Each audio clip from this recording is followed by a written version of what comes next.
उस समय देवराज इंद्र ने देवताओं को आज्ञा दी, तुम लोग जाओ और यथार्थ रूप से परीक्षा करो कि यह कौन है। देवेंद्र के भेजने से वायुदेव उस तेज पुंज के निकट गए। तब उस तेजो राशि ने उन्हें संबोधित करके पूछा, अजी तुम कौन हो? उस महान तेज के इस प्रकार पूछने पर वायु देवता अभिमान पूर्वक बोले, मैं वायु हूँ, संपूर्ण जगत का प्राण हूँ। मुझ सर्वाधार परमेश्वर में ही यह स्थावर जंगम रूप सारा जगत ओतप्रोत है। ओम नमः शिवाय। कैसे हैं आप लोग? ईश्वर कृपा से आप सब अच्छे होंगे। ईश्वर सब पे कृपा बनाए रखें, सबका कल्याण करें। आज मैं बताने जा रही हूँ शिशु महापुराण के उमा संहिता अध्याय नंबर 49। देवताओं का गर्भ दूर करने के लिए तेजापुंज रूपणी उमा का प्रादुर्भाव। ओम नमः शिवाय, ओम नमः शिवाय, हरि हर बोले नमः शिवाय। गंगाधराय शिव गंगाधराय, हरि हर बोले नमः शिवाय। नमः शिवाय, ओम नमः शिवाय, नमः शिवाय, ओम नमः शिवाय। ओम नमः शिवाय। मुनियों ने कहा, संपूर्ण पदार्थों के पूर्ण ज्ञाता सूर्य भुवनेश्वरी उमा के जिनसे सरस्वती प्रकट हुई थी, अवतार का पुनः वर्णन कीजिए। वे देवी परब्रह्म मूल प्रकृति ईश्वरी निराकार होती हुई भी साकार तथा नित्यानंदमयी सती कही जाती हैं। सूत जी ने कहा, तपस्वी मुनियों, आप लोग देवी के उत्तम एवं महान चरित्रों को प्रेम पूर्वक सुने, जिसके जानने मात्र से मनुष्य परम गति को प्राप्त होता है। एक समय देवताओं और दानवों पर परस्पर युद्ध हुआ। उसमें महामाया के प्रभाव से देवताओं की जीत हो गई, जिससे देवताओं को अपनी शूरवीरता पर बड़ा गर्व हुआ। वे आत्म प्रशंसा करते हुए इस बात का प्रचार करने लगे कि हम लोग धन्य हैं, धन्यवाद के योग्य हैं, असुर हमारा क्या कर लेंगे। वे हम लोगों का अत्यंत दुस्सह प्रभाव देखकर भयभीत हो भाग चलो कहते हुए पाताल लोक में घुस गए। हमारा बल अद्भुत है, हम में आश्चर्यजनक तेज है। हमारा बल और तेज दैत्य कुल का नाश करने की में समर्थ है। अहो, देवताओं का कैसा सौभाग्य है। इस प्रकार वे जहां तहां डींग हाँकने लगे। तदंतर उस समय उनके समक्ष तेज का एक महान पुंज प्रकट हुआ, जो पहले कभी देखने में नहीं आया था। उसे देखकर सब देवता विस्मय से भर गए। वे रुदे हुए गले से परस्पर पूछने लगे, यह क्या है, यह क्या है। उन्हें यह पता नहीं था कि यह श्यामा यानी कि भगवती उमा का उत्कृष्ट से प्रभाव है, जो देवताओं का अभिमान चूर करने वाला है। उस समय देवराज इंद्र ने देवताओं को आज्ञा दी, तुम लोग जाओ और यथार्थ रूप से परीक्षा करो कि यह कौन है। देवेंद्र के भेजने से वायुदेव उस पुंज रूप तेजा पुंज के निकट गए। तब उस तेजो राशि ने उन्हें संबोधित करके पूछा, अजी तुम कौन हो? उस महान तेज के इस प्रकार पूछने पर वायु देवता अभिमान पूर्वक बोले, मैं वायु हूँ, संपूर्ण जगत का प्राण हूँ।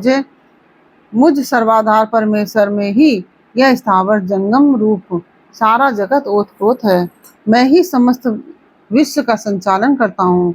तब उस महातेज ने कहा, वायो, यदि तुम जगत के संचालन में समर्थ हो तो यह तृण रखा हुआ है, इसे अपनी इच्छा के अनुसार चलाओ तो सही। तब वायु देवता ने सभी उपाय करके अपनी सारी शक्ति लगा दी, परंतु वह तिनका अपने स्थान से तिल भर भी ना हटा। इससे वायुदेव लज्जित हो गए। वे चुप हो इंद्र की सभा में लौट गए और अपनी पराजय के साथ वहां का सारा वृतांत उन्होंने सुनाया। वे बोले, देवेंद्र, हम सब लोग झूठे ही अपने सर्वेश्वर होने का अभिमान रखते हैं, क्योंकि किसी छोटी सी वस्तु का भी हम कुछ नहीं कर सकते। तब इंद्र ने बारी बारी से समस्त देवताओं को भेजा। जब वे उसे जानने में समर्थ ना हो सके, तब इंद्र स्वयं गए। इंद्र को आते देख वह अत्यंत दुस्सह तेज तत्काल अदृश्य हो गया। इससे इंद्र बड़े विस्मित हुए और मन ही मन बोले, जिसका ऐसा चरित्र है उस सर्वेश्वर की मैं शरण लेता हूँ।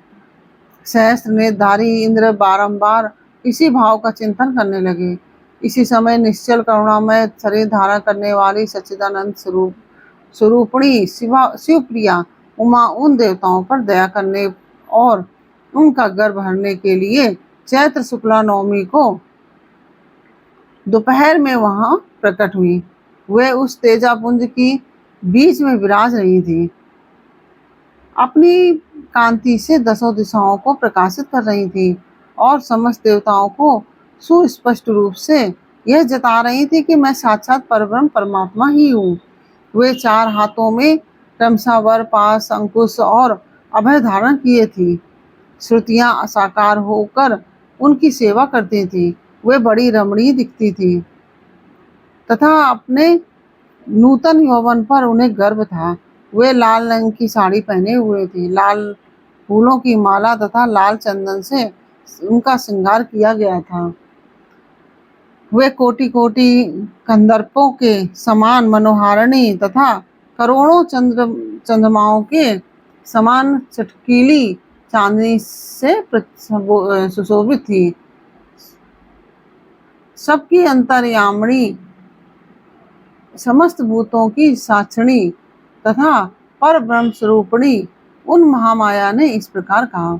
उमा बोली, मैं ही पर ब्रह्म परम ज्योति प्रणव रूपिणी तथा युगल रूप धारणी हूँ। मैं ही सब कुछ हूँ।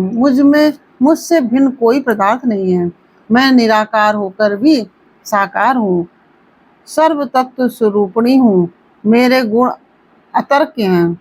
मैं नित्य स्वरूपा तथा कार्य कारण रूपिणी हूँ। मैं ही कभी प्राण वल्लभा का आकार धारण करती हूँ और कभी प्राण वल्लभ पुरुष का, कभी स्त्री और कभी पुरुष दोनों में एक साथ प्रकट होती हूँ। यही मेरा अर्धनारीश्वर रूप है। मैं सर्वरूपिणी स्त्री हूँ। मैं ही सृष्टिकर्ता ब्रह्मा हूँ। मैं ही जगत पालन विष्णु हूँ और तथा मैं ही संहार करता रुद्र हूँ। संपूर्ण विश्व को मुंह में डालने वाली महामाया मैं ही हूँ।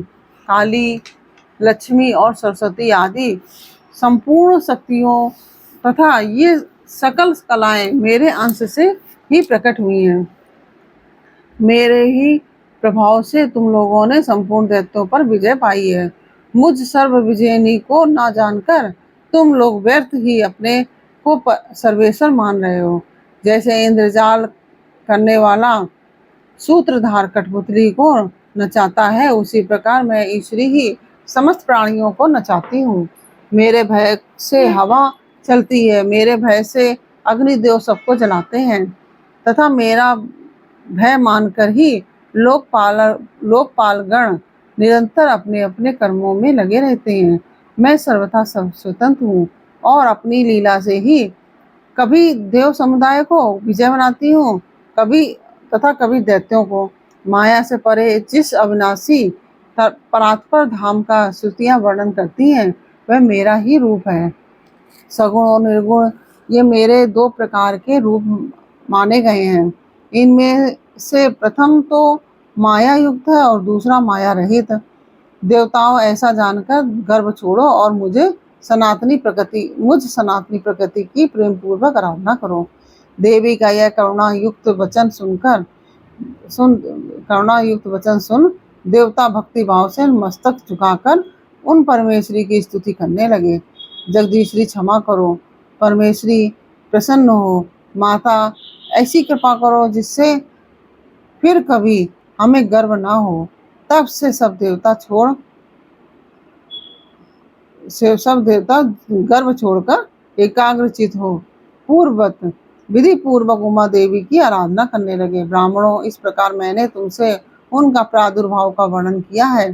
जिसके श्रवण मास से परम पद की प्राप्ति होती है।